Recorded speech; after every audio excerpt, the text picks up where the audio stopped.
What happens when an unstoppable force meets an immovable object? We've all debated it, but what if that unstoppable force was Omni-Man, and the immovable object was the entire grim, dark universe of Warhammer 40,000? Today, we're diving deep into that very scenario. Forget what you think you know about power levels.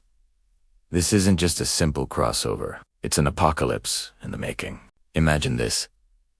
High above the fortress world of Hydra's Reach, a bastion of the Imperium of Man, the sky itself begins to tear. Not with the sickly green glow of a warp rift, but a clean, silent tear in reality.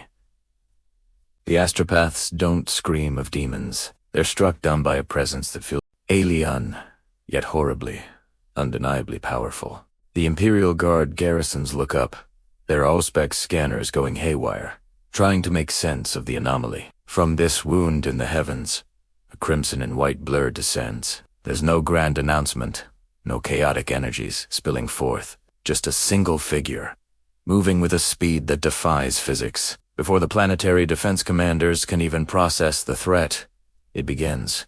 The first orbital defense satellite, a city-sized weapon platform bristling with macro cannons, simply vanishes in a silent explosion of shrapnel and fire. Then the next, and the next. It's like a child swatting flies. Down on the surface, panic erupts.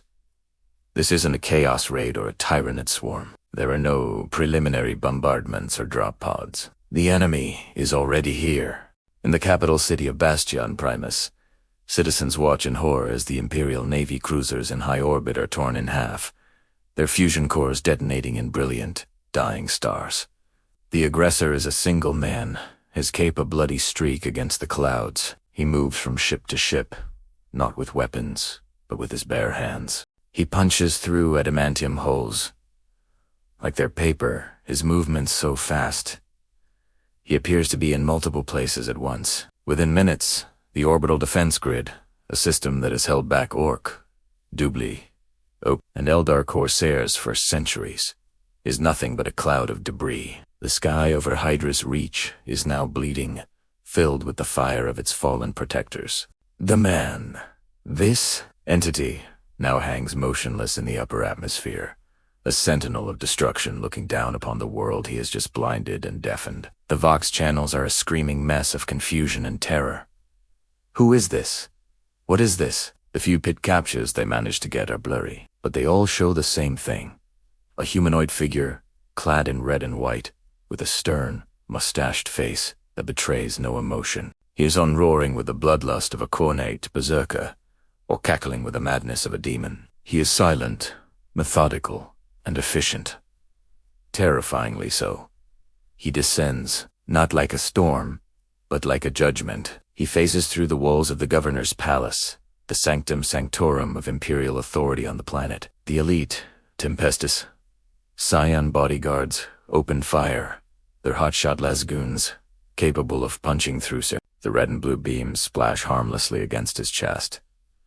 He doesn't even flinch. One by one, he dispatches them with contemptuous ease. A flick of the wrist sends a soldier through a ferrocrete wall. A casual backhand turns another into a red mist. He is a force of nature, a physical god of war that the Imperium has no context for. He finds the planetary governor, a proud man adorned in the finery of his office, and simply looks at him. The governor, trained to face down Xeno's horrors and heretical cults, finds his courage failing. This thing is not a creature of the warp. It's not a mindless beast. It is intelligent, and its power is absolute. Then, Omni-Man begins to truly unleash his might upon the world. He doesn't need bombs. He becomes the bomb.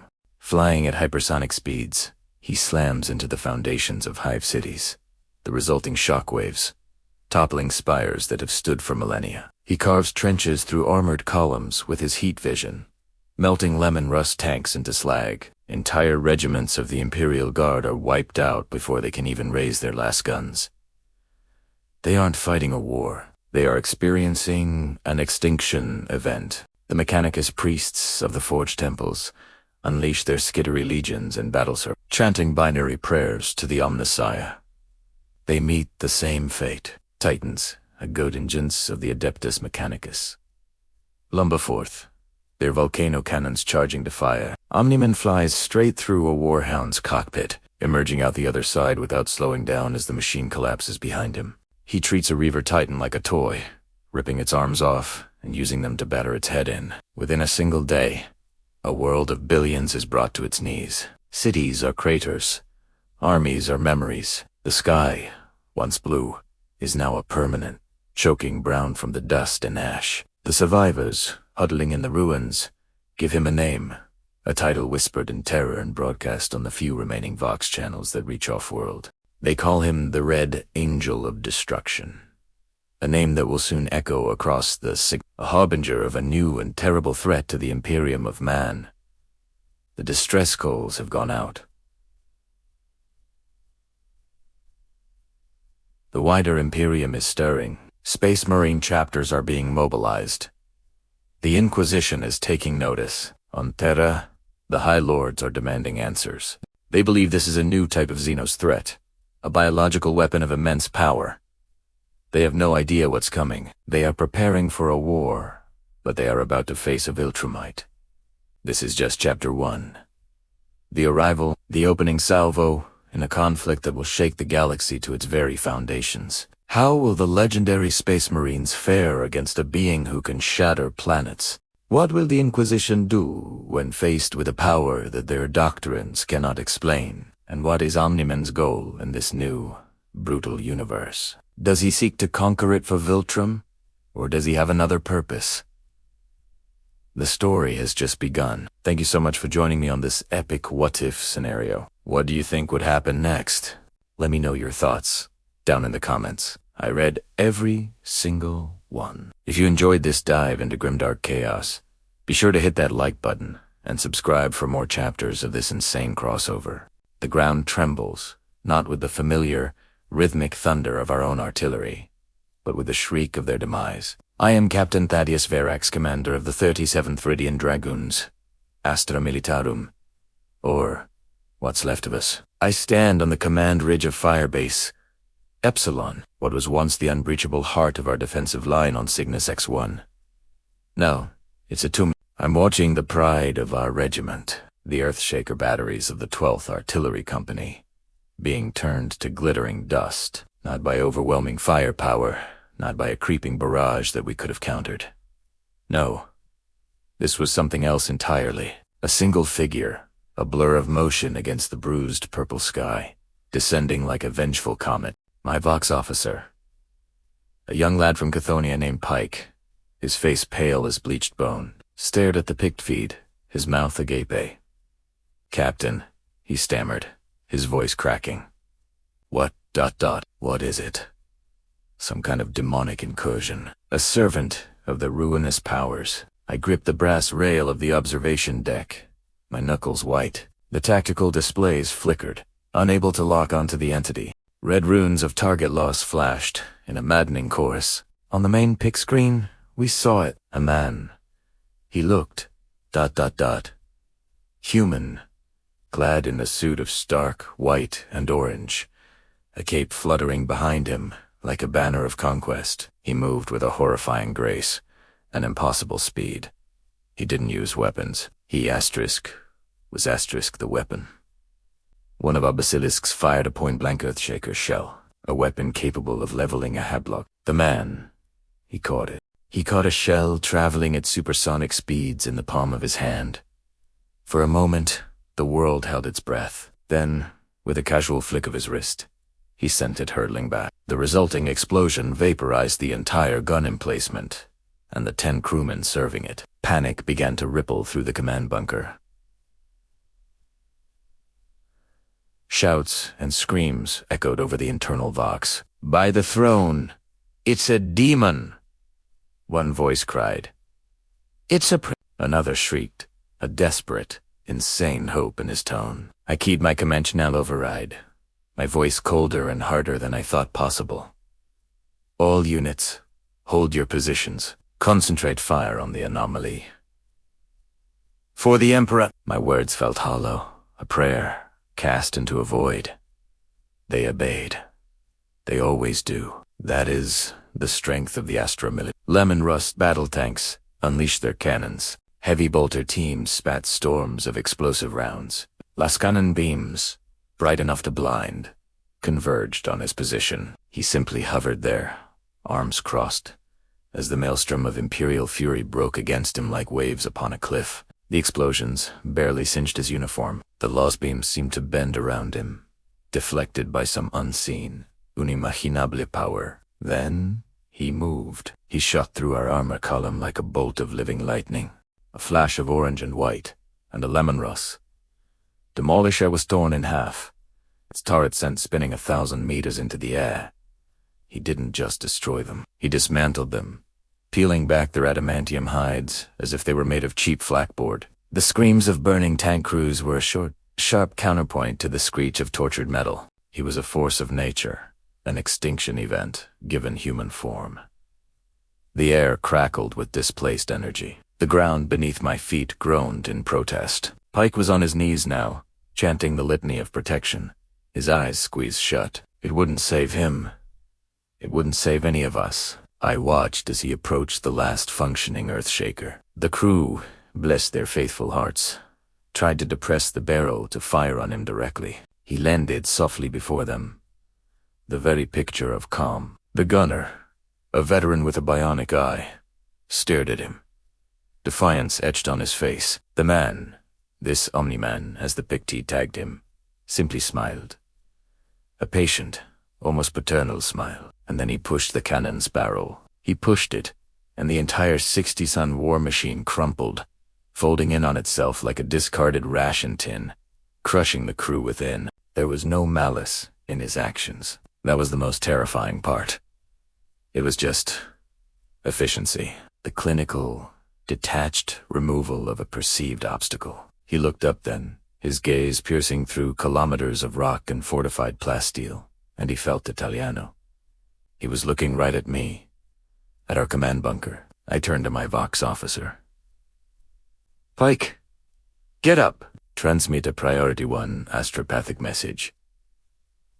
All channels encrypted with the highest clearance. He scrambled to his feet, fumbling with the controls. Message, sir. I took a deep breath, the air thick with ozone and the stench of our failure. I looked at the pic screen one last time, at the man who was now ascending towards us, the sky itself seeming to part for him.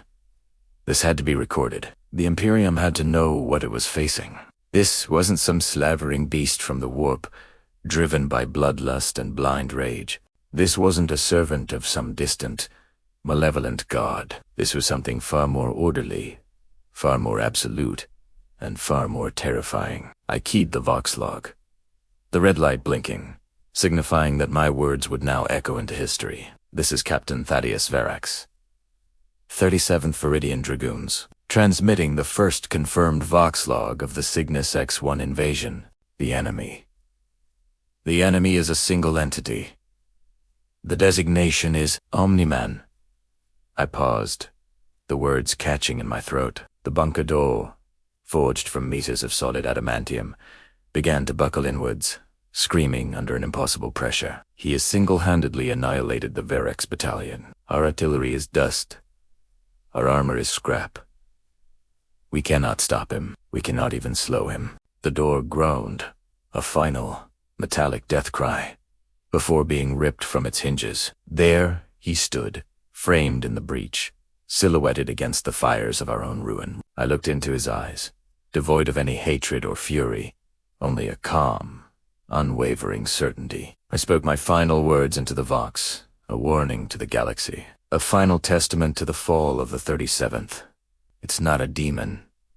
It's worse. It's a man who thinks he's a god. The red light on the Voxcaster blinked one last time before the world went white. Greetings, lore masters and galactic historians, and welcome back to our Chronicle of the Impossible. In our last chapter, a being of unimaginable power, clad in white and red, tore a bloody swath through the heart of the Imperium, leaving a trail of shattered fleets and broken armies in his wake. Now, perched atop the spires of the Imperial Palace, on Holy Terra itself, the being known as Omni-Man prepares to deliver his ultimatum to a terrified and defiant humanity. The galaxy holds its breath.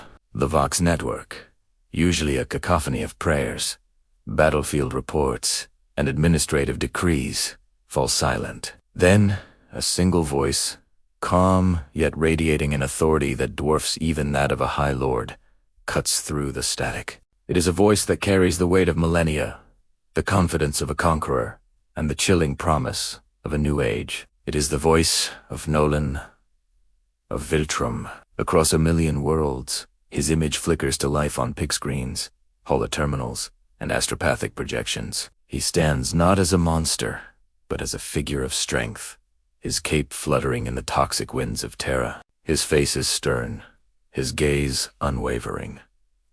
He is not shouting, he's merely speaking, and that quiet confidence is more terrifying than any war cry. "People of the Imperium of Man," he begins, his voice echoing in every corner of the galaxy, from the gilded halls of Macragge to the foul underhives of Necro. For 10,000 years, you have stagnated. You have clung to a corpse emperor and a creed of suffering. You fight endless wars against the darkness, against yourselves, sacrificing trillions in a futile struggle for survival. You call this life.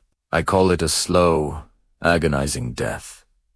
He pauses, letting the weight of his accusations settle. On countless worlds, Imperial Guard commanders grip their chain swords, and governors stare in disbelief. In the holy cloisters of the ecclesiarchy, cardinals and priests begin to chant litanies of hatred, condemning this blasphemy. "I have witnessed your species' potential," Omni-Man continues, a hint of something that might be mistaken for disappointment in his tone. "Buried beneath layers of dogma and fear, there is strength, resilience, a will to endure. But you have been led astray. Your leaders, your priests, your so-called they have failed you. They offer you only a slow grind into extinction, a prayer on your lips as your worlds burn." His image seems to loom larger, his presence filling every screen. "I am Omni-Man, a son of the Viltrum Empire, and I am here to offer you salvation." A collective gasp ripples across the galaxy.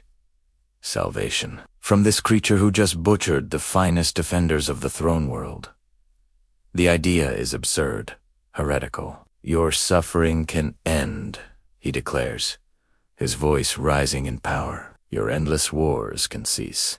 The Xenos filth that gnaws at your borders will be scoured clean. The warp-spawned horrors that haunt your dreams will be annihilated. Your technology, your society, your very biology will be elevated to heights you cannot even conceive." He spreads his arms wide, a gesture of offering a messianic pose that mocks the iconography of the Imperial Aquila. Humanity will not only survive, it will thrive. It'll take its rightful place as a dominant force in this galaxy, stronger and more unified than ever before. All the potential you have wasted will be unleashed. The promise is intoxicating. For a fleeting moment, on worlds besieged by orcs, or ensnared by genestealer cults, a seed of forbidden hope is planted. An end to the struggle, an end to the fear. It is a dream they dare not entertain. But this salvation, Omni-Man's voice hardens, the velvet glove coming off to reveal the iron fist, comes with a condition. Your Imperium is a failed experiment. Your Emperor is a silent god, a relic. Your allegiance must change. From this day forward, you will serve a new power, a true power. Humanity will thrive, but it will thrive under Viltrumite rule. The ultimatum lands like a planet-killer torpedo. Submission. The word echoes in the halls of power and the hovels of the poor. He is not offering an alliance. He is demanding conquest. I am offering you a chance to join something greater than yourselves. An empire that does not know stagnation, that does not tolerate weakness. We are the architects of a perfect galactic order. Submit, and you will be remade in our image. Resist, and you will be an obstacle to progress. And obstacles, his eyes narrow, a cold fire burning within them, are removed. He turns his gaze slightly, as if addressing the Golden Throne directly, to the so-called master of mankind, the High Lords of Terra, to whatever broken machine or withered corpse presumes to rule this decaying empire. I offer one chance. Surrender. Kneel. Acknowledge the superiority of Viltrum. Do this, and your people will be spared. The agony of a pointless war, a war you cannot possibly win. The broadcast cuts. Silence returns to the Voxnet, heavier and more terrifying than before. The message has been delivered. The choice has been presented. Salvation through subjugation, or annihilation through defiance. In the hallowed halls of the Adeptus Ministorum, fury erupts. The Ecclesiarch himself, his face purple with rage, slams a fist on his gilded lectern. The picked feed is declared the ultimate heresy. Omni-Man's words are branded the herald of false unity, a deceitful promise from a creature of the void, designed to poison the hearts of the faithful. Decrees are issued across the galaxy. To listen to this message is treason. To consider it is damnation. The purge of anyone suspected of harboring sympathies begins almost immediately. But the seeds are sown. While the monolithic Imperium declares its undying defiance on 1 trillion worlds, the question lingers in the shadows, a whispered heresy, a life without war, a future without fear. For the first time in 10,000 years, the beleaguered citizens of the Imperium have been shown a vision of a different future, a terrible, blasphemous, and profoundly tempting one. The ultimatum has been issued. Now, the galaxy waits for the Imperium's answer, knowing it will be written in blood and fire. Mysterious, slightly tense music begins. Hello and welcome, lore masters and chroniclers of the Grimdark. Today, we delve into a chilling report from the annals of the Ordo Xenos, a document so perplexing it has been sealed under the highest authority of the Inquisition. It speaks of an anomaly, a being whose existence defies every known law of the Imperium, a blasphemy that fits no existing category. Let us open this forbidden file and examine the encounter with the entity called Omni-Man. Omni-Man. It all began with whispers, fragmented reports from backwater agri-worlds and isolated hive spires. Stories of a figure descending from the heavens like a vengeful comet, clad in white and red. At first, these were dismissed as local superstitions, or perhaps the delusions of worlds suffering from Xenos incursions. But the pattern was undeniable. Planets that once faced imminent destruction, be it from WAAAGHAs, Tyranid splinters, or Chaos Kaltsuar, suddenly, brutally, saved. The threat wasn't just neutralized, it was annihilated with a level of force that was, frankly, terrifying. Think about it. An entire orc warband, thousands of greenskins strong, reduced to a red mist in moments. A Genestila cult patiently embedded for generations, torn out root and stem before their patriarch could even signal the hive fleet. These weren't surgical strikes by Nastadi's kill team or the overwhelming firepower of the Imperial Guard. This was the work of one individual, one. The sheer impossibility of it sent shock waves through the local sector command, all the way to the hallowed halls of the Holy Inquisition. The initial assumption was, of course, chaos. A new demon prince, perhaps a champion blessed by the ruinous powers with unimaginable strength. It seemed the most logical, if horrifying, explanation. But the reports were wrong. There was no worship, no altars, no rituals. There was no glee in the slaughter, just a cold, terrifying efficiency. More importantly, there was no residual warp taint. Planets saved by this entity showed no signs of demonic incursion or psychic corruption. In fact, they were eerily clean. This lack of warp energy was the first major red flag for the Inquisition. If it wasn't chaos, what was it? An advanced Xenos construct, a living weapon from a forgotten age. The Ordo Xenos took the lead, but every theory they proposed fell apart under scrutiny. He didn't behave like any known alien species. He didn't communicate. He didn't negotiate. He just acted. His power was absolute. His methods final. He was a force of nature given humanoid form.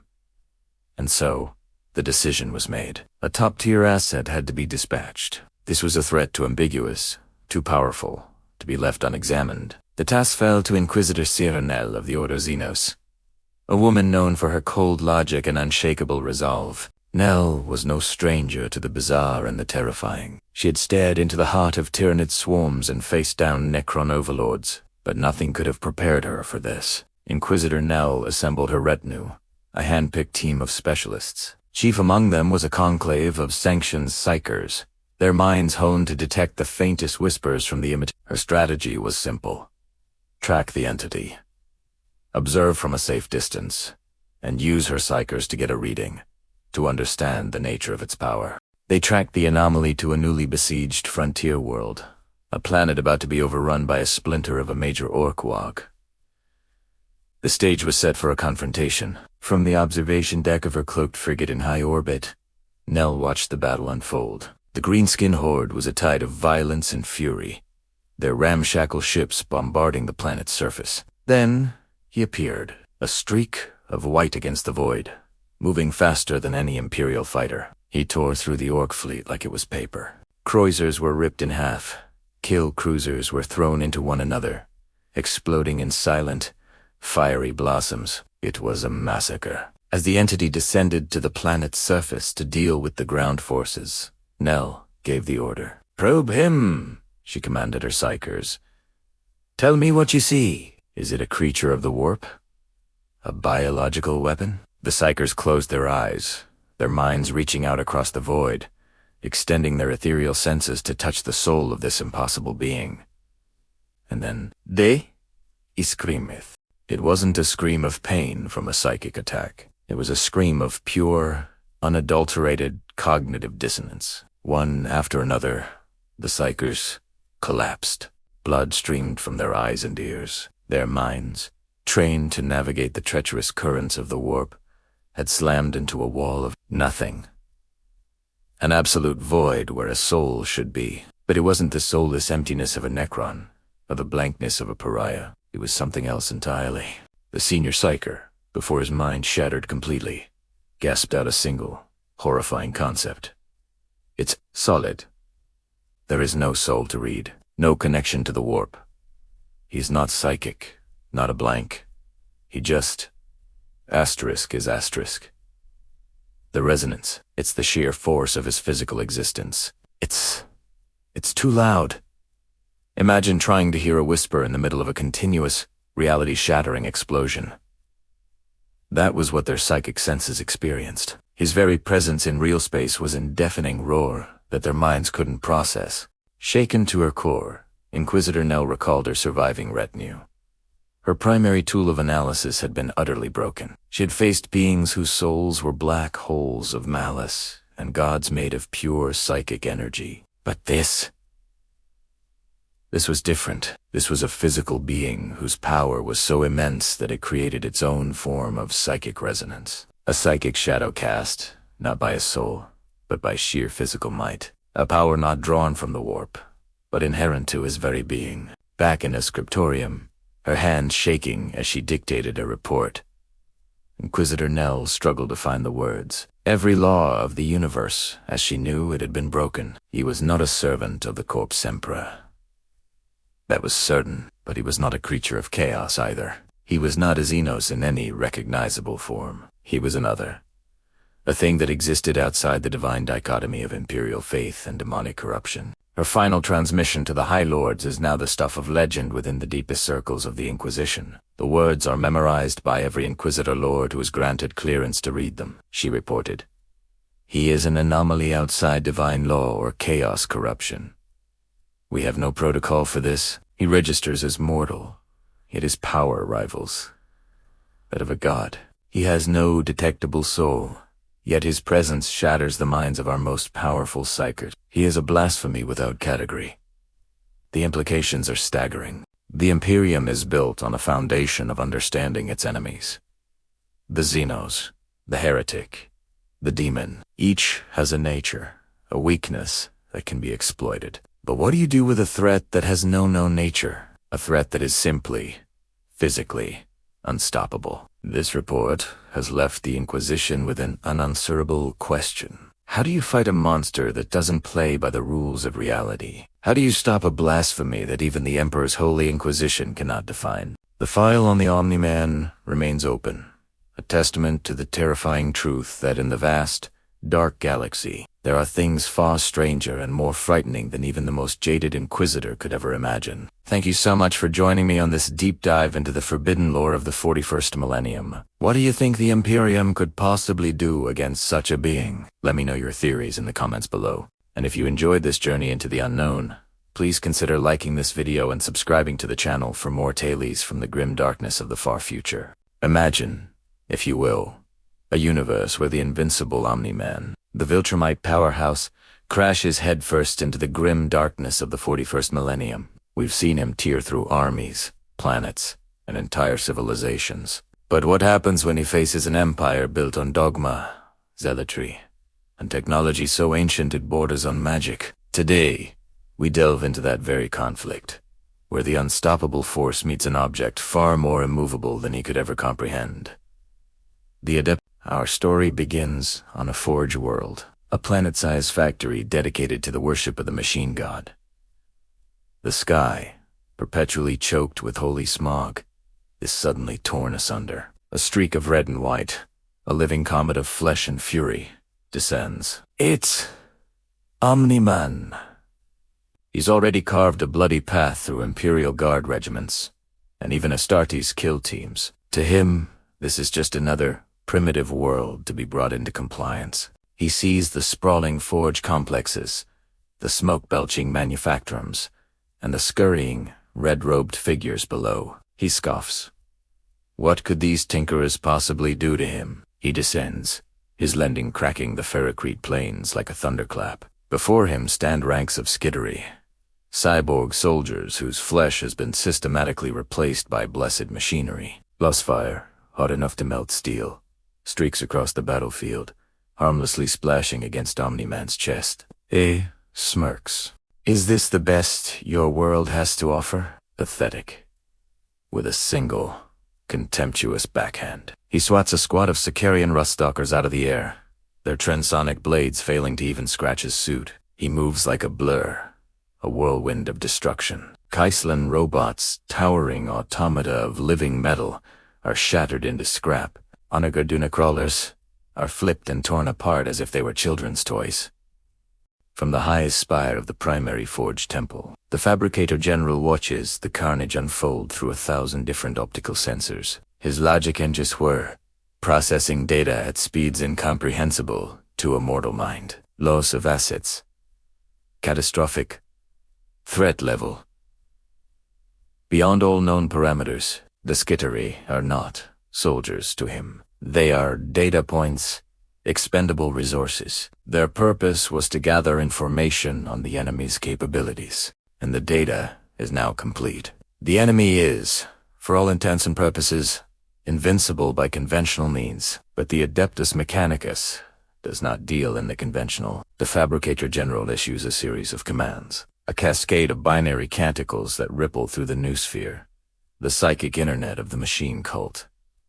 He is not ordering a retreat. He is not surrendering. He is sanctioning the use of relics so potent, so dangerous, that to even speak of them is to invoke a forgotten age of terror and wonder. He is unleashing the Ordinatus. Across the planet, titanic structures begin to stir. These are not mere weapons. They are mobile temples, cathedrals of destruction, each one a testament to the lost genius of the dark age of technology. From deep within the earth, Ordinatus Ulatur, a sonic destructor of terrifying power, races on colossal tracks. Its primary weapon hums, gathering energy that will turn atoms against themselves. Elsewhere, Ordinatus Golgotha emerges from a seemingly dormant mountain range, its hellfire missiles primed to blanket entire continents in warp-infused plasma. But the Fabricator General has chosen a different instrument for this particular symphony of annihilation. Omni-Man pauses his rampage, sensing a shift in the planet's energy. The very air begins to hum, to crackle with an impossible heat. He looks up. Massive sections of the forge complex are retracting into the ground, revealing a weapon of truly biblical proportions. It's a cannon, but that word is an insult to its scale. This is a Sunflow Ordinatus, a weapon designed to channel the raw, untamed fury of a star. Its barrel, miles long, glows with an internal incandescence, a captive son screaming to be released. For the first time since arriving in this bizarre galaxy, Omni-Man feels a flicker of something other than boredom or annoyance. Is it... concern. The energy radiating from the weapon is immense, on a scale he has only ever encountered in the heart of a stellar body. He decides to end this before it can fire. He launches himself towards the Sunflower Ordinatus, a white and red missile aimed at the heart of the machine. But he's too late. The final litanies are chanted. The final rites are performed. The tech priests make the sign of the cog, and the weapon discharges. It is not a beam or a projectile. It is a wave of pure, concentrated solar fire, a physical manifestation of a star's wrath. The sky itself ignites. The wave of energy washes over Omni-Man in an instant. There is no sound, only an all-consuming, white-hot light. The heat is beyond anything he has ever experienced. It's not just burning his suit. It's boiling the air around him, searing his skin, and penetrating deep into his Viltrumite physiology. His cells, each a microscopic fortress, scream in protest as they are subjected to temperatures that can melt atoms. The blast throws him back for miles, and he crashes into a mountain with enough force to shatter it into rubble. He lies in the crater, smoke pouring from his body. His suit is gone, vaporized. His skin, once thought invulnerable, is a mass of charred flesh and third-degree burns. Blood, dark and steaming, seeps from a dozen wounds. It's the first time in centuries, that something has truly hurt him. He coughs, a plume of superheated air and blood, escaping his lungs. He pushes himself up, his muscles screaming, his legendary healing factor already fighting a desperate battle against the lingering radiation. He looks at his hands, at the raw, scorched flesh. Rage, pure and undiluted, replaces the shock. These insects, these machine-worshipping fanatics, they had dared to wound him. He rises into the air, his eyes glowing with renewed fury. He is no longer toying with them. This is no longer about compliance. This is about annihilation.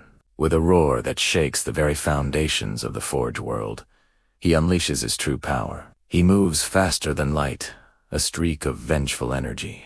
He doesn't just destroy the Sunflower Ordinatus, he tears it from its foundations and uses it as a club to smash the surrounding Forge temples into dust. He flies through manufactorums at hypersonic speeds, the shock waves of his passage leveling entire districts. He dives deep into the planet's crust, shattering the geothermal taps and causing continent-wide volcanic eruptions. The tech priests watch in binary horror as their holy sanctums are desecrated and destroyed. Their perfect logic has failed them. They calculated the force required to wound the entity, but they failed to calculate the fury that would follow. Omni-Man lands before the last standing spire, the command center of the Fabricator General. The ancient tech priest observes him, its mechanical form surprisingly calm amidst the apocalypse. Omni-Man floats before the spire's main view screen, his burned face a mask of contempt.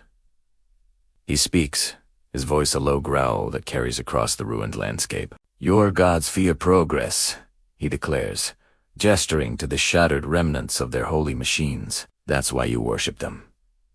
And with a final, devastating push, he drives his fist through the heart of the spire, bringing the final bastion of the Adeptus Mechanicus on this world crashing down into fire and ruin. The planet falls silent, a testament not to the power of a machine, but to the rage of a god. Welcome, bike lore masters and universe. Today, we're diving deep into a monumental clash, a battle of raw power versus technological supremacy. In one corner, the seemingly invincible Omni-Man. In the other, the devout and technologically terrifying Adeptus Mechanicus. This isn't just a fight. It's a collision of philosophies. So, strap in, because we're about to witness what happens when an unstoppable force meets an immovable object forged in the heart of Mars. Last time, we left off with the Imperium reeling from Omni-Man's initial, devastating assault. The Astra Militarum, the Imperial Guard, were thrown against him like waves against a cliff. Their courage unwavering, but their weapons utterly useless. The Space Marines, the Angels of Death themselves, found their legendary bolters and chainswords to be little more than bothersome toys. Even a mighty warlord titan, a walking god of war, was dismantled with contemptuous ease. The message was clear. Conventional warfare, no matter the scale, was futile against the Viltrum. But the Imperium is vast, and its arsenals are deeper and darker than many can comprehend. As news of the defeats reached the Red Planet itself, the Fabricator General and the ruling Magi of the Adeptus Mechanicus convened. They understood that this was not a mere physical threat. It was an existential one. Omni-Man's very existence, his biological perfection and effortless power, was an affront to their creed, the belief that the flesh is weak, and only through the divine machine can true strength be achieved. For them, this was a holy war. Standard skittery legions and Cataphren battle servitors, while formidable, would likely meet the same fate as the Imperial Guard.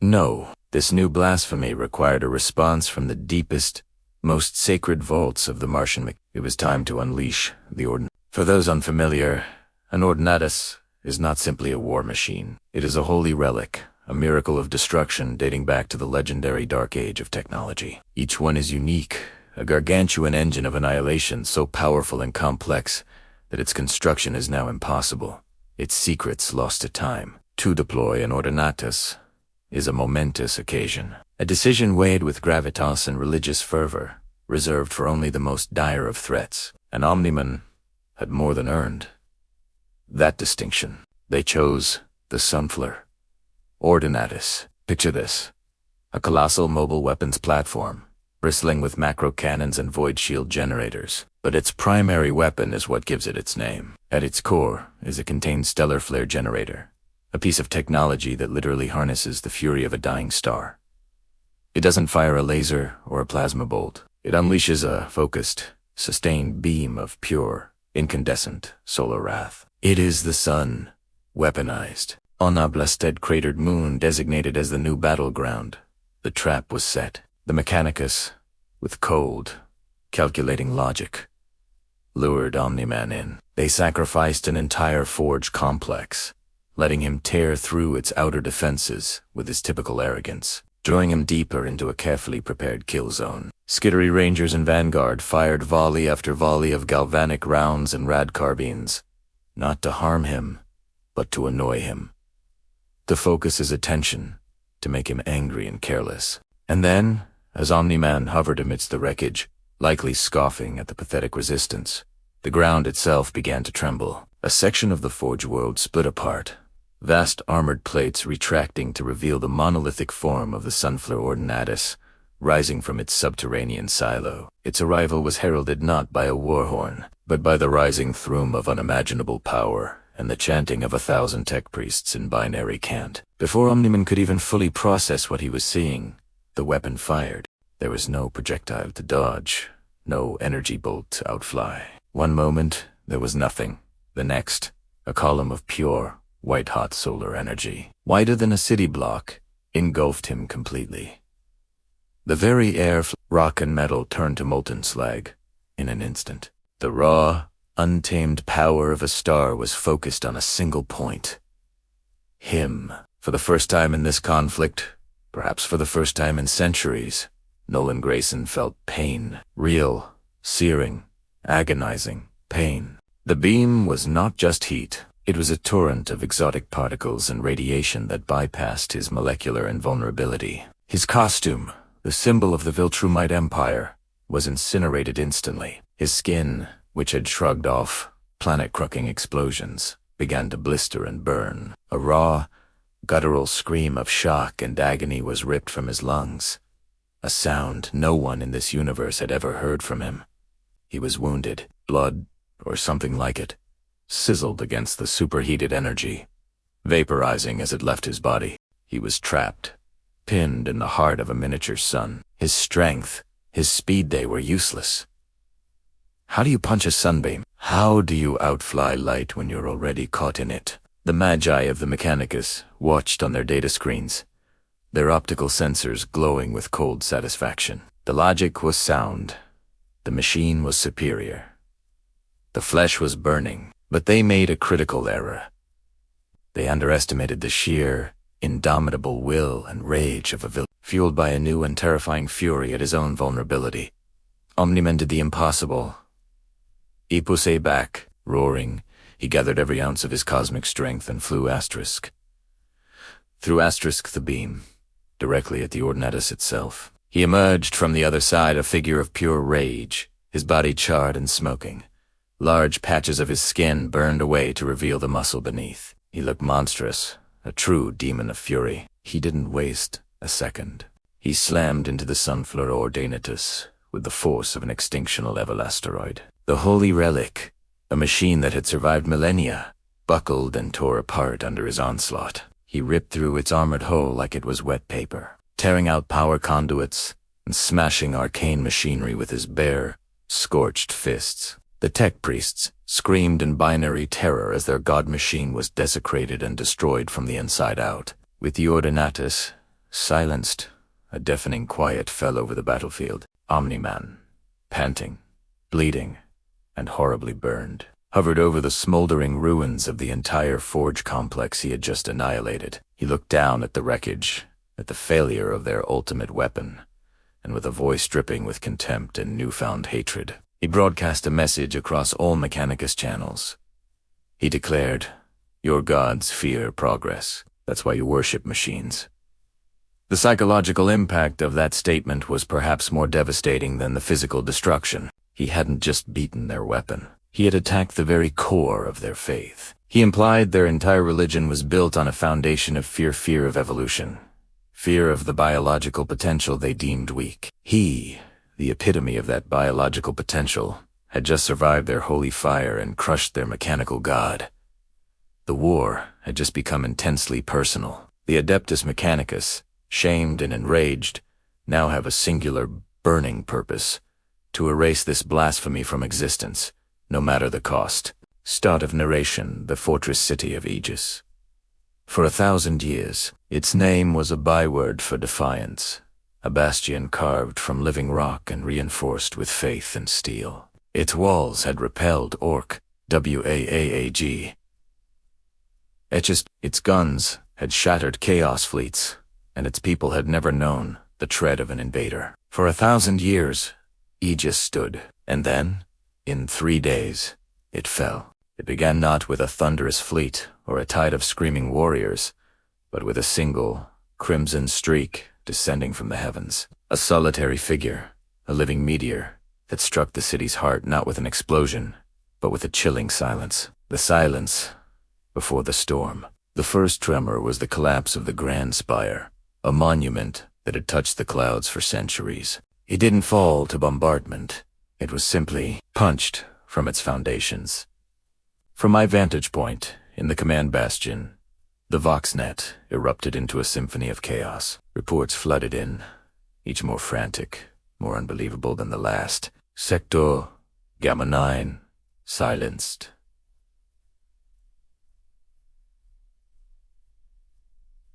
The Skyfire Nexus, a crater. The adamantine gates, once thought impenetrable, were torn from their hinges like paper. The reports all spoke of one thing: a single entity, moving faster than the eye could follow, a blur of motion and cataclysmic force. It wasn't a legion.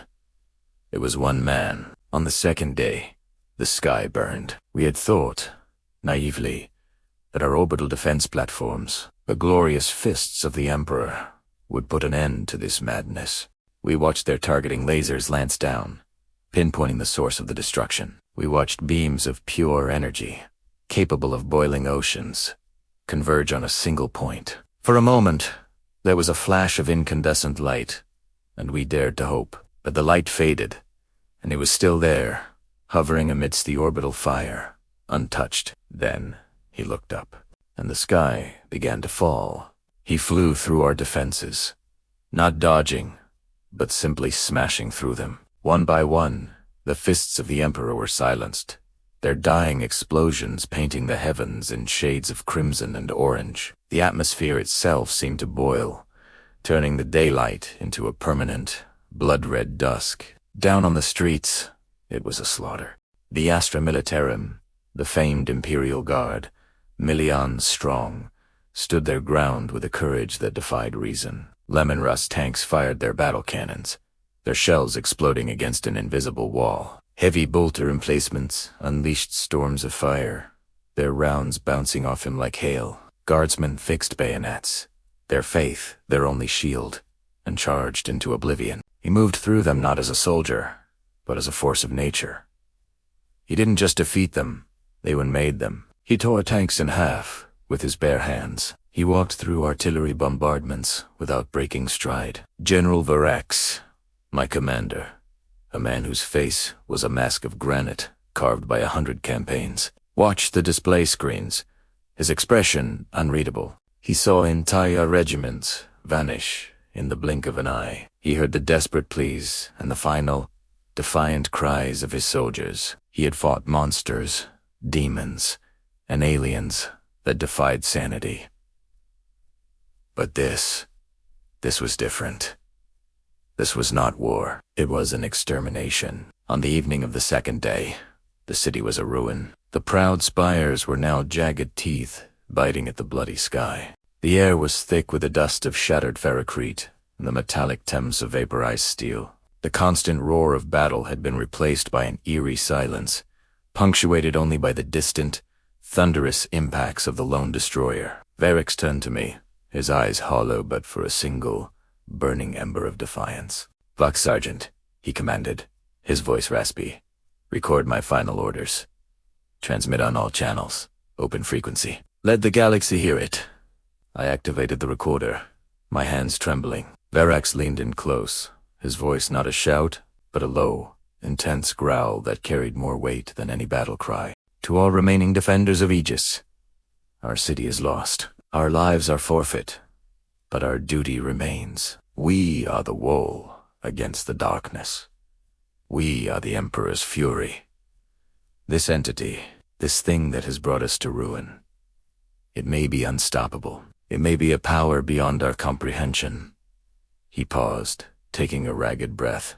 The ground shook as another impact, closer this time, rattled the very foundations of the bastion. He didn't flinch. He stared directly into the Voxcaster's pickup, as if addressing the entity itself. "But we are the men and women of the Imperium. We do not bow.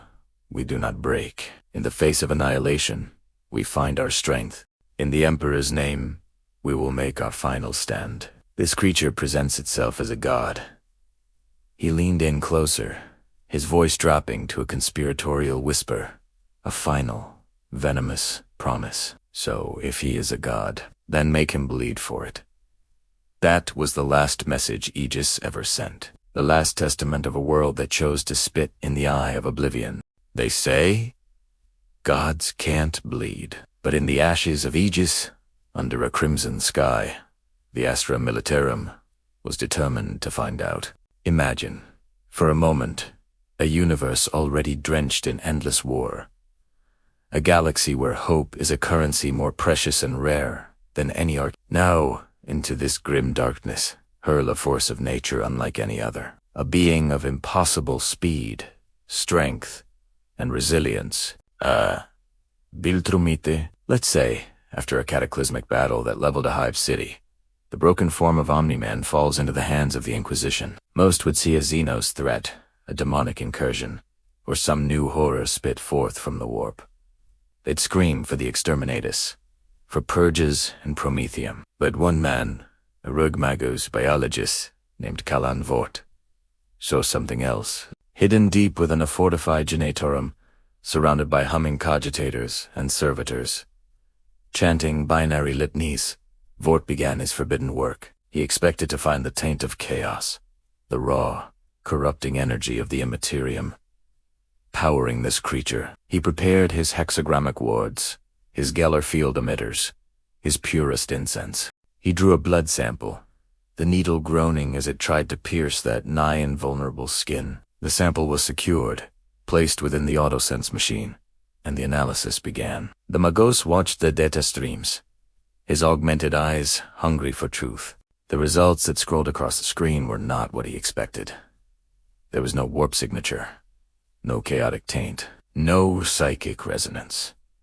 There was only biology, impossibly dense, terrifyingly efficient, but pure, biological matter. He ran the tests again and again, his mechanical heart worry with a mix of confusion and dawning horror.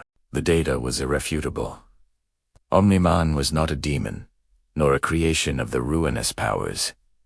He was flesh and blood. This discovery alone was heresy enough to warrant a slow, painful death. But Vort was a true son of the Mechanicus, driven by the quest for knowledge above all else. He delved deeper, sequencing the genetic code, and that's when he found it. The revelation that would seal his fate and shake the very foundations of the Imperium. Within the twisting helix of Viltrumite DNA, he saw a ghost.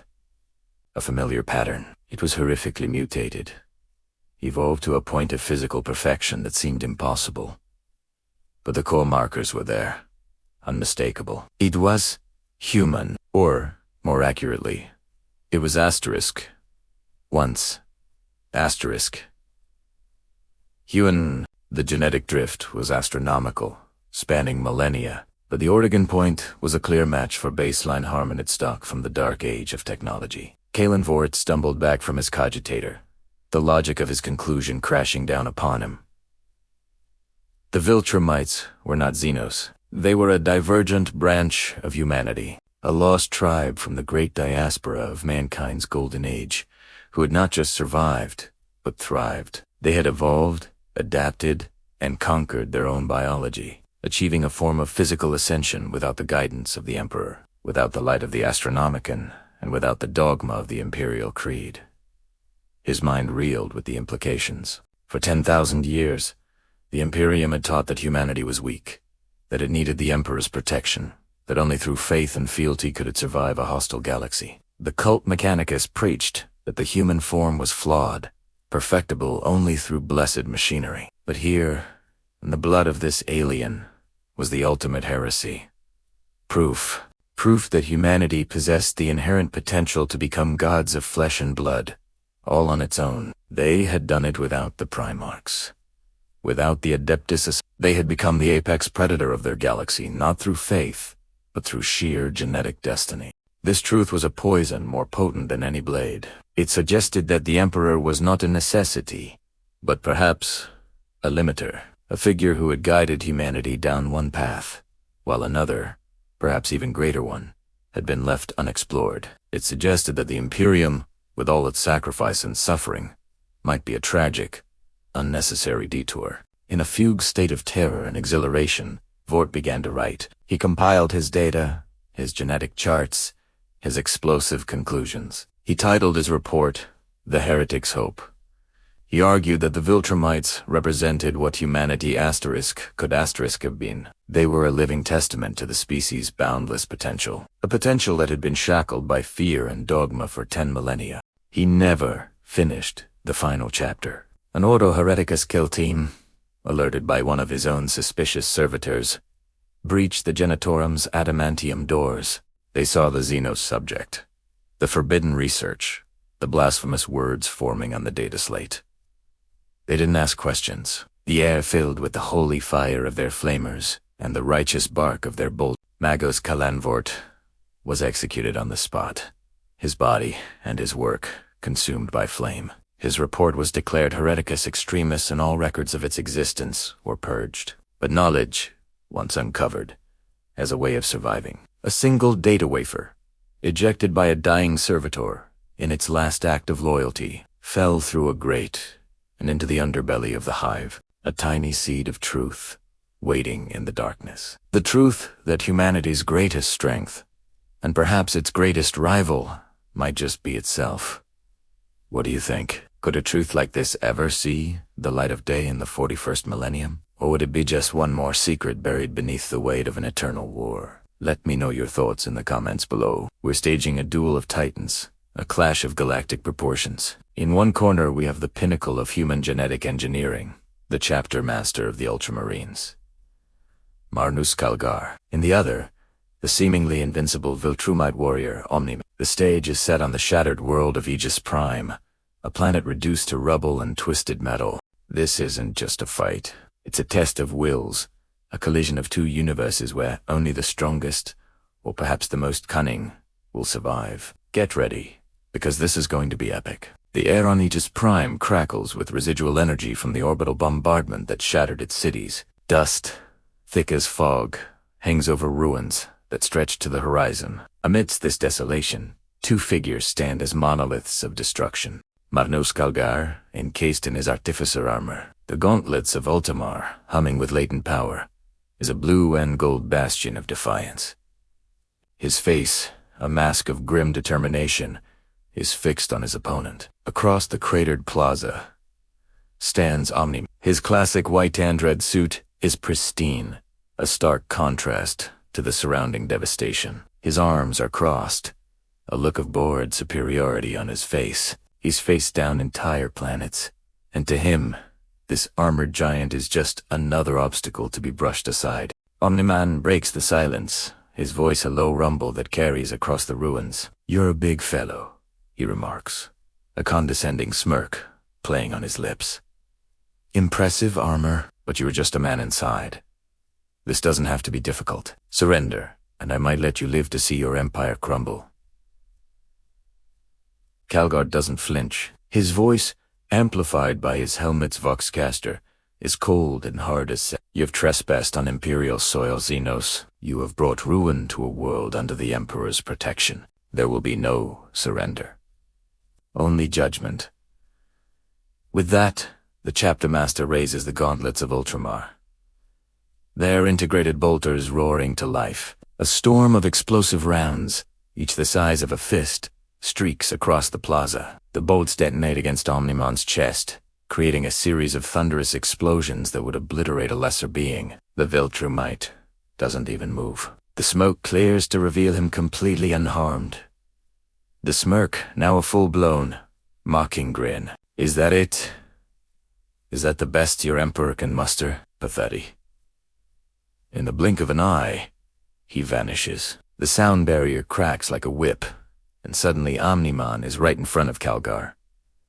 His first punch is a blur of motion. It connects with Calgar's breastplate with the force of an artillery shell. The artificer armor, forged to withstand the most extreme punishments, groans and buckles. Alarms scream inside Calgar's helmet as he is sent flying, crashing through the remains of a hablock hundreds of meters away. Calgar rises from the debris, his armor dented and sparking. Pain radiates through him, but his Astartes physiology, honed by centuries of war, helps him ignore it. He knows a direct slugging matches suicide. Omni-Man is simply too fast, too strong. He needs to change the terms of engagement. As Omni-Man floats leisurely towards him, Calgar recalibrates his strategy. He fires his bolters again, not aiming for damage, but for distraction. While Omni-Man contemptuously swats the bolts out of the air, Calgar activates his jump pack. With a roar of thrusters, he launches himself, not away, but directly, at the aiming for a close-quarters grapple where pure strength might be negated by tactics and superior war gear. The maneuver catches Omni-Man by surprise. He was expecting a retreat, not a charge. Calgar slams into him with the force of a freight train, his immense weight, an armored frame a weapon in itself. The two titans tumble through the air, crashing down into the ruins of what was once a grand cathedral. They are locked in a desperate struggle. Omni-Man, recovering from his initial shock, begins to apply his overwhelming strength. He grips Calgar's armor, and with a horrifying screech of tortured metal, begins to peel it apart as if it were made of tinfoil. He smashes a fist into Calgar's helmet, the plasteel visor cracking, then shattering. Blood streams down Calgar's face, but his eyes burn with unyielding defiance. "You are strong. I'll give you that." Omni-Man grunts, his hands tearing at the gorget around Calgar's neck. "But you're still just a fragile thing in a metal box." He pulls, and a section of the chest plate rips away, exposing the black carapace underneath. Calgar roars, not in pain, but in fury. This is his moment. He has endured the Viltrumite's onslaught for a single purpose. He ignored the pain, the damage, the certainty of his own demise, all for this one, critical opportunity, while Omni-Man is focused on tearing him limb from limb. Calgar's right hand, clad in its gauntlet of Ultramar, is pressed firmly against the Viltrumite's torso. He has one last card to play, a weapon of last resort hidden within his war gear. With his last ounce of strength, Calgar roars a final, defiant war cry for the Emperor and for He triggers the device. It's not a power field or a melta charge. It's a gravitech implosion charge, a piece of Dark Age technology rarely deployed due to its catastrophic and indiscriminate nature. For a microsecond, there is absolute silence. Then, a sphere of pure, crushing gravity erupts from Calgar's gauntlet. It doesn't explode outwards. It violently contracts inwards. Everything within its immediate radius is subjected to gravitational forces 1,000 times that of a black hole-less event horizon. Omni-Man's eyes widen in shock and agony as his seemingly invulnerable body is subjected to physics it was never meant to endure. The implosion is devastating. The Viltrumite's cells, structured to withstand incredible kinetic impact, are literally torn apart by the warped gravity. Bone shatters.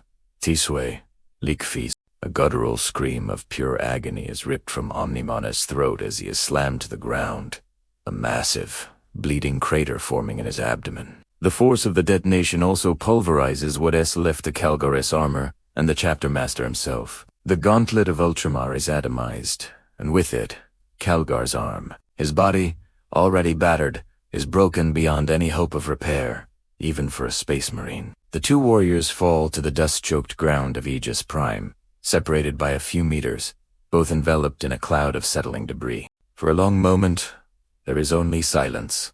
The battle is over.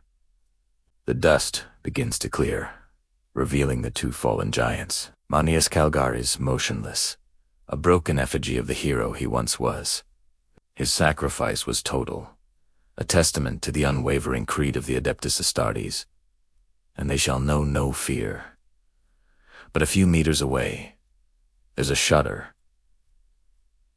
A ragged, painful cough, slowly, agonizingly. One figure begins to rise. Omni-Man, bleeding profusely from a wound that would have killed anything else 100 times over, pushes himself onto one knee. He looks at his grievous injury, then at the lifeless form of Marnius Calgar. The arrogance is gone, replaced by a mixture of pain, rage, and a sliver of newfound respect. He has won, but the cost was unimaginable. He was victorious, but he was no longer invincible. On the shattered plains of Aegis Prime, a Viltrumite stands wounded, but alive. A chapter master lies dead, but his duty is done. He faced an impossible foe and, through tactical genius and ultimate sacrifice, proved that even a god can bleed. Calgar's Sten would become a legend, a grim reminder that in the Dark Millennium, victory is often paid for in blood and sacrifice. Omni-Man would recover, but he would never forget the man in blue armor who showed him the meaning of true defiance. And that's a wrap on our colossal showdown. What a brutal, heroic ending. Calgar's sacrifice is a perfect example of the grim determination of a space marine. Today, we're diving headfirst into one of the most game-changing moments in the entire saga, the arrival of Grand Regent Thrag. Just when you thought the stakes couldn't get any higher, the universe decides to throw a cosmic curveball that redefines everything we thought we knew about the Viltrumite Empire. So, picture this. The dust has barely settled from Omni-Man's devastating conflict on Earth. We've seen his internal struggle, his brutal efficiency, and his ultimate, heart-wrenching departure. The planet is still reeling. Mark is grappling with the mother of all betrayals, and the coalition of planets is cautiously optimistic that the immediate threat is over. It feels like a moment to breathe, to regroup, to maybe, just maybe, start healing. But in this universe, peace is a fragile, fleeting illusion. Suddenly, without warning, the very fabric of space is torn asunder. It's not the familiar, singular tear of a lone Viltrumite. No. This is different. This is a gaping wound in the cosmos. A brutal, violent rip that heralds something far more organized, far more official. Out of this chaotic vortex emerges not just one figure, but an entire armada. Legions of soldiers, clad in gleaming, silver armor that reflects the cold, unforgiving light of distant stars. Their uniformity is terrifying. Their disciplined absolute. They move with the chilling precision of a hive mind, a single, unstoppable force, and at their head, stepping through the portal with an aura of absolute, undisputed authority, is Thrag. Now, let's talk about Thrag for a moment. This isn't just another Viltrumite warrior. This is the Supreme Commander, the Grand Regent, the undisputed ruler of the entire Viltrumite Empire. His presence alone shifts the balance of power in the entire galaxy. He doesn't just command respect, he radiates an aura of pure, unadulterated power that makes even someone like Omni-Man seem lesser. His posture is rigid, his expression a permanent mask of stern disapproval, and you can just feel the immense weight of his age and experience. He's seen empires rise and fall, and he is the architect of the greatest one of all. His first words aren't a declaration of war on Earth or a threat to the galaxy. They are directed at one man, Nolan, or as the Empire knows him, Omni-Man. Thrag doesn't waste time with pleasantries. He immediately chastises Nolan, his voice booming with the fury of a disappointed monarch. He accuses him of breaking one of the most sacred tenets of their people, the Protocol of Isolation. Now, what is this protocol? It is a fascinating piece of galactic law that adds a whole new layer of complexity to the Viltrumite agenda. We always assumed their goal was simple: conquer, absorb, expand. But Thrag reveals that there are rules, even for them. The Protocol of Isolation forbids any Viltrumite from engaging in unilateral conquest in a foreign galaxy. Think about that.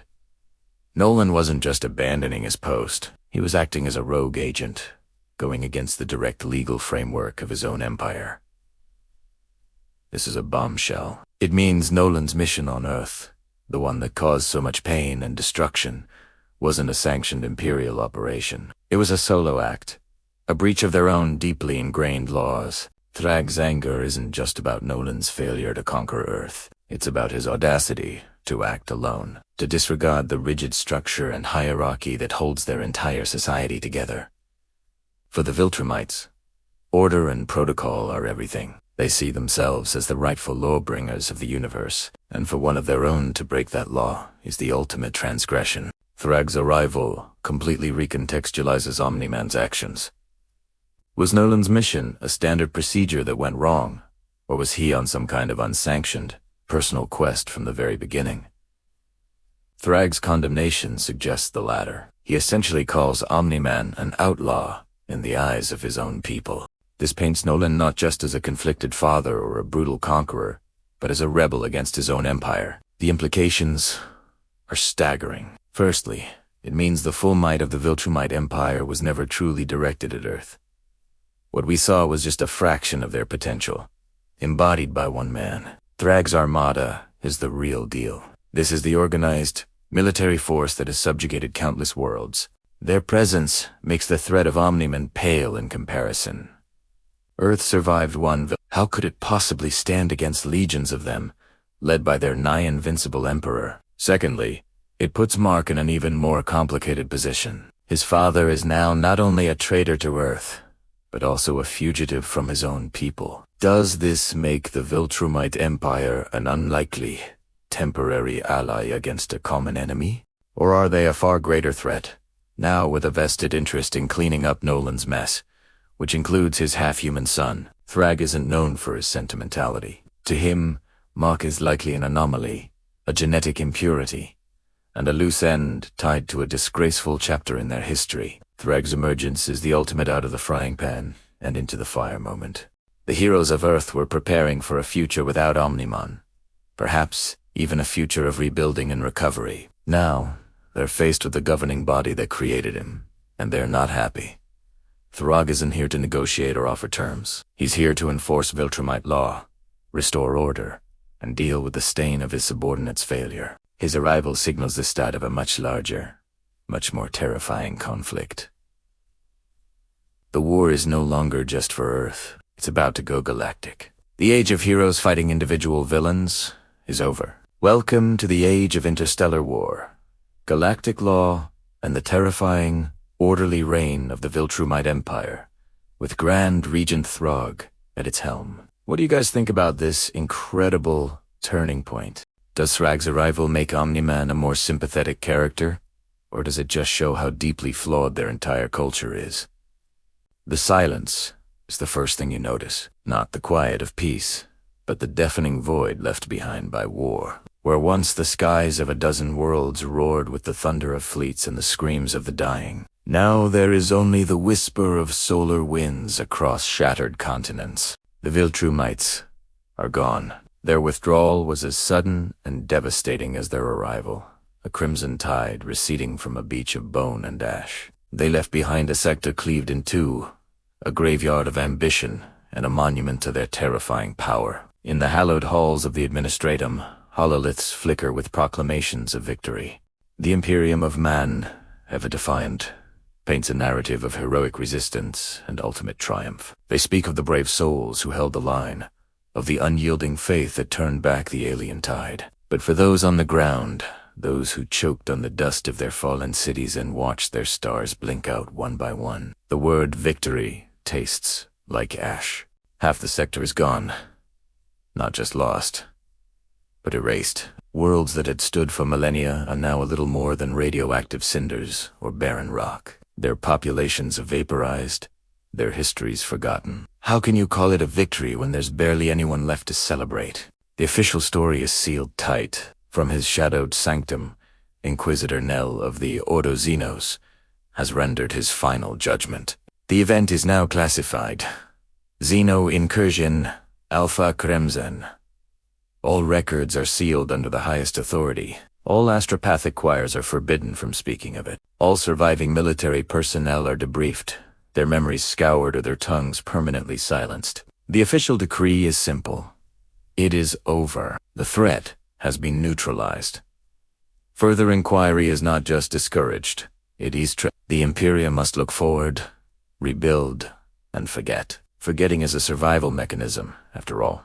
But you can't erase memory so easily. You can't just order the ghosts to stop haunting. On the fringe worlds, in the dimly lit bars of void stations, and in the hushed whispers of rogue traders, the stories persist. They haunt the grand, sanitized tales of the Imperial propaganda machine. They're fragmented, terrified recollections. They speak of a sudden, brutal silence that fell over the Viltrumite war machine just as it was poised to deliver the final killing blow. They speak of ships turning on a dime, abandoning sieges they had all but won, and rocketing back into the deep void without explanation.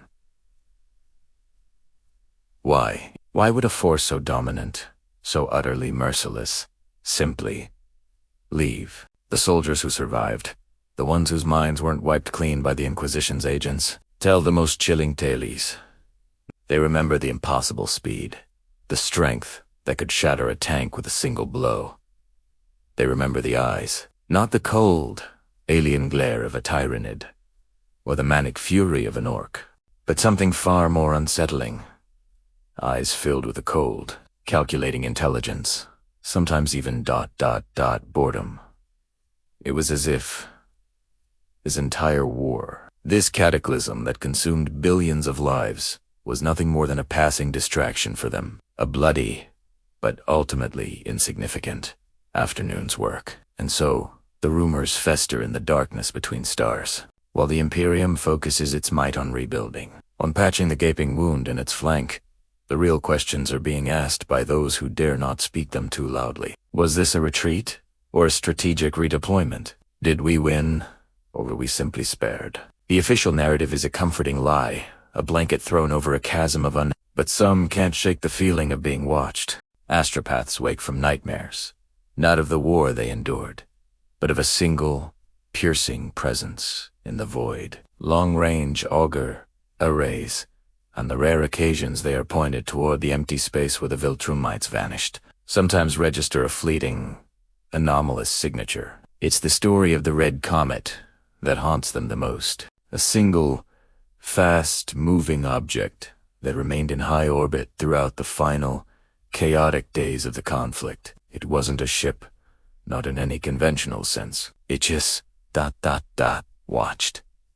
It observed the fall of the last bastion, the destruction of the fleet, the imperial declaration of victory, and the inquisitorial lockdown. It watched it all.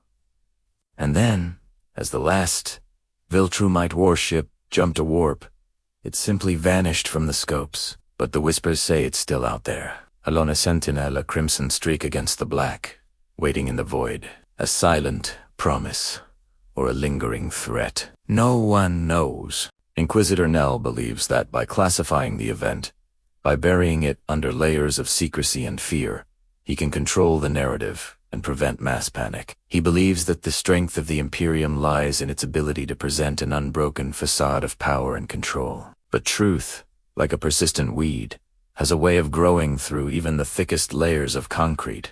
The story of Xeno incursion at Viltrum's Inn is not over. It has simply gone underground, where it will mutate and grow, fueled by fear and speculation. The Imperium may have claimed victory, but a deep, primal fear has been etched into the psyche of this sector. They've faced an enemy they could not understand, an enemy that did not fight by any known rules of engagement, and an enemy that left not out of defeat, but out of choice. And as long as that red comet is rumored to still be watching from the endless dark, no one will truly believe the war is over. They will sleep with one eye on the sky, wondering not asterisk.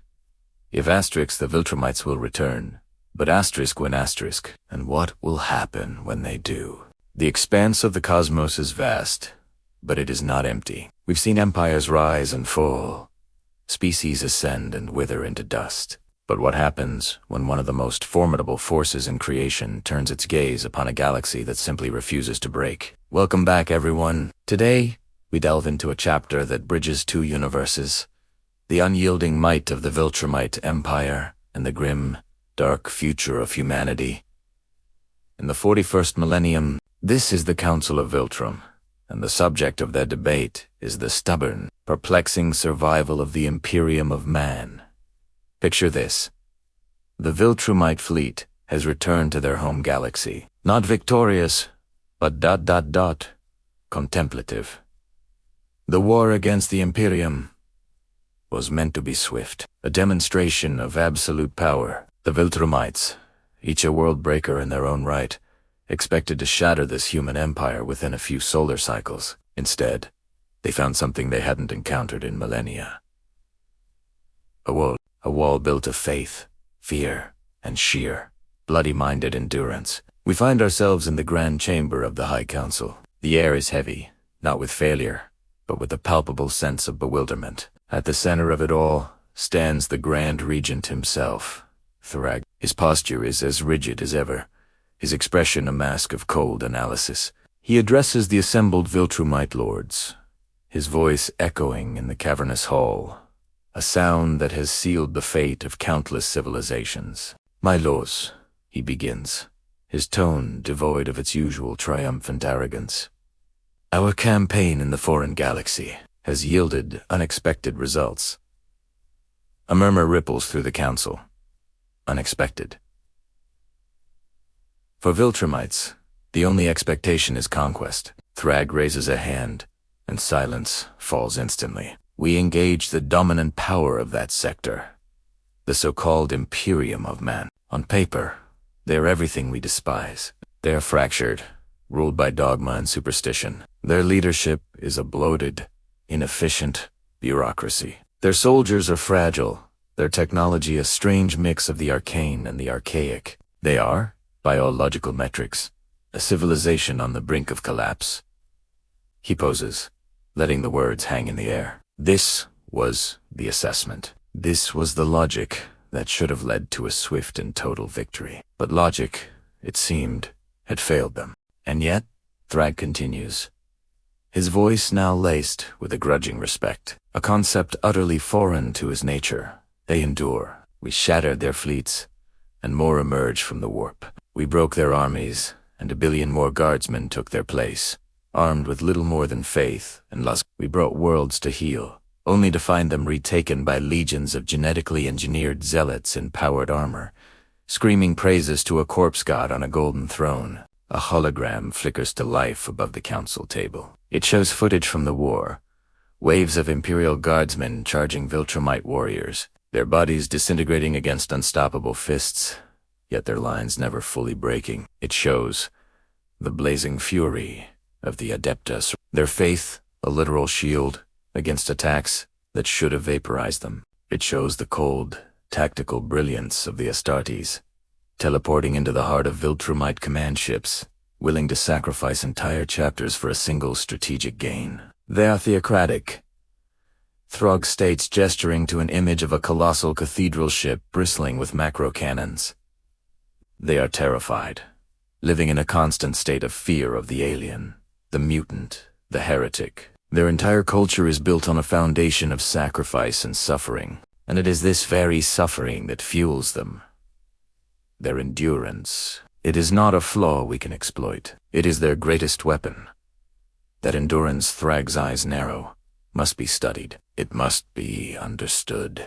For if a species so broken can resist us, then we have underestimated the very nature of strength.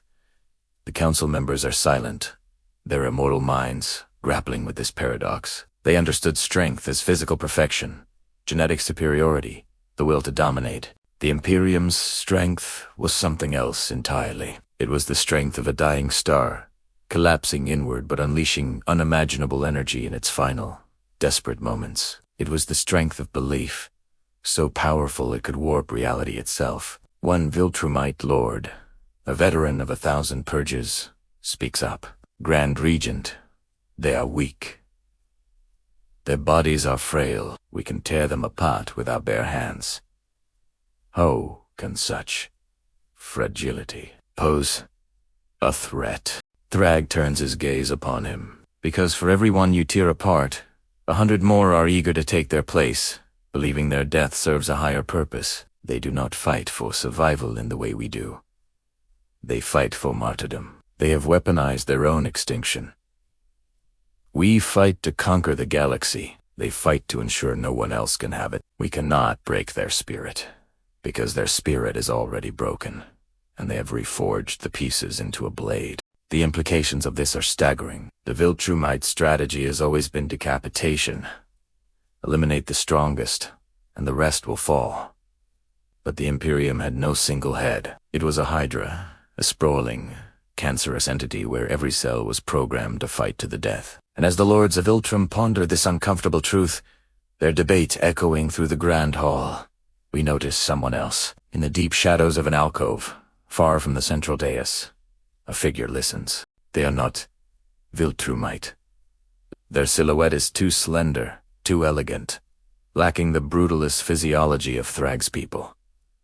They are not human, either. There's an alien grace to their posture, a poise that speaks of an age far greater than even that of the The figure remains perfectly still, a silent observer to this council of galactic conquerors. Their face is obscured by the gloom, but one can almost feel the cold, calculating intelligence emanating from them. They listen as Thrag discusses the Imperium's faith, its endurance, its sheer, irrational refusal to die. They listen to the Viltrumites' confusion and their grudging admission of a new kind of power.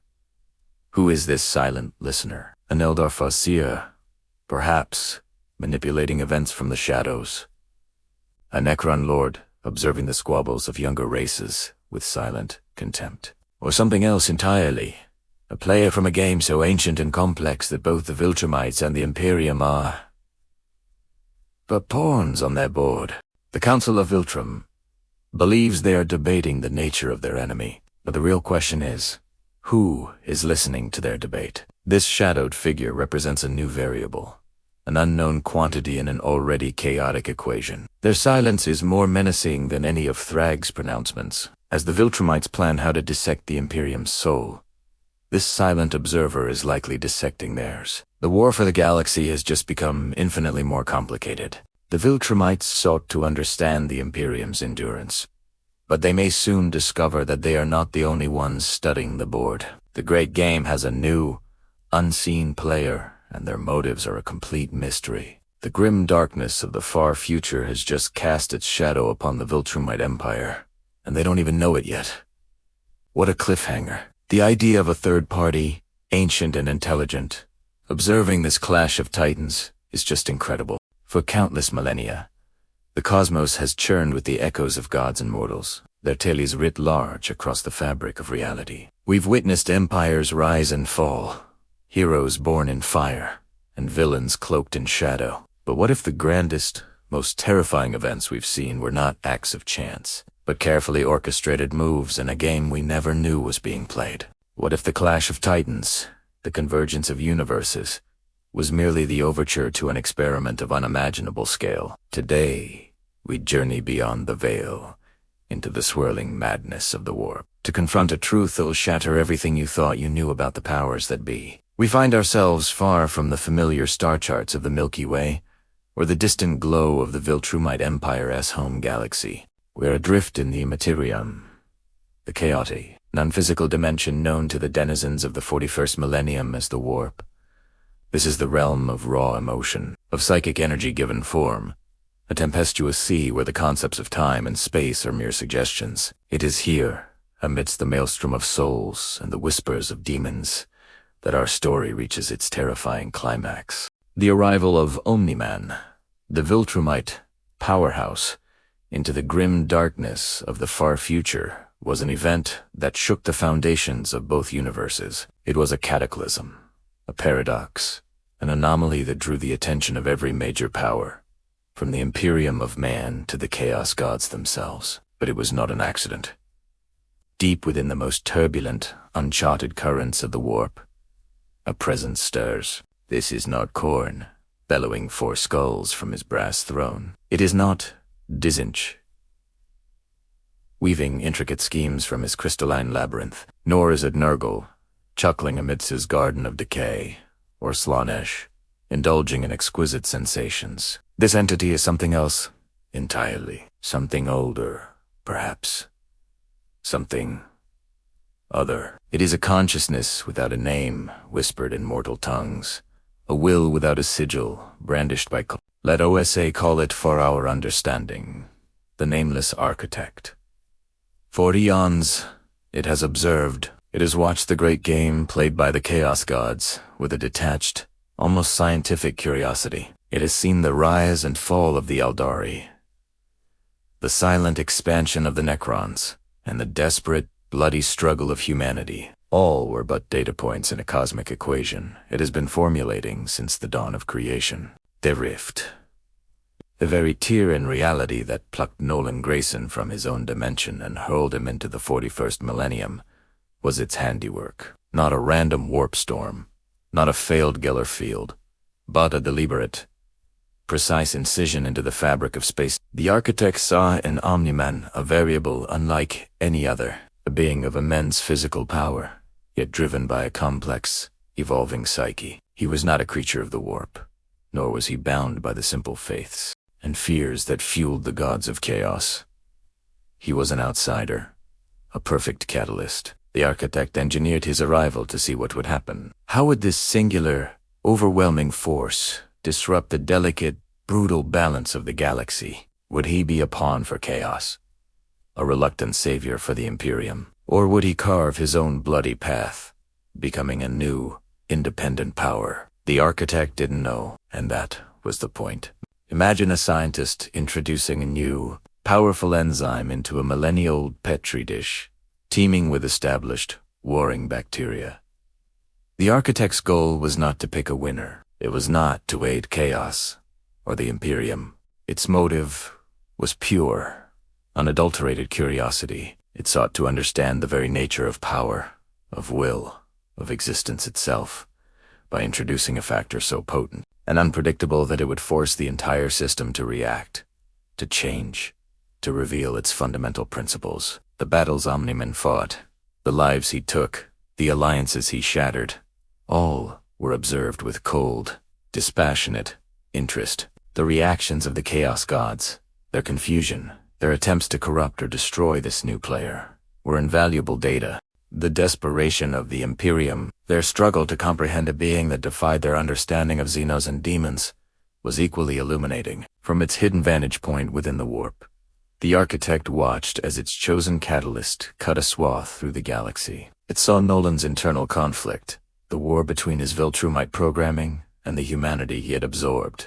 This, too, was part of the experiment. Could a being designed for conquest transcend its nature? Could empathy survive in a galaxy defined by hatred? These were not just philosophical questions for the architect. They were variables to be measured and recorded. The nameless architect is not a god in the way we understand them. It doesn't crave worship or fear. It doesn't seek to conquer or destroy for the sake of power. It is something far more terrifying.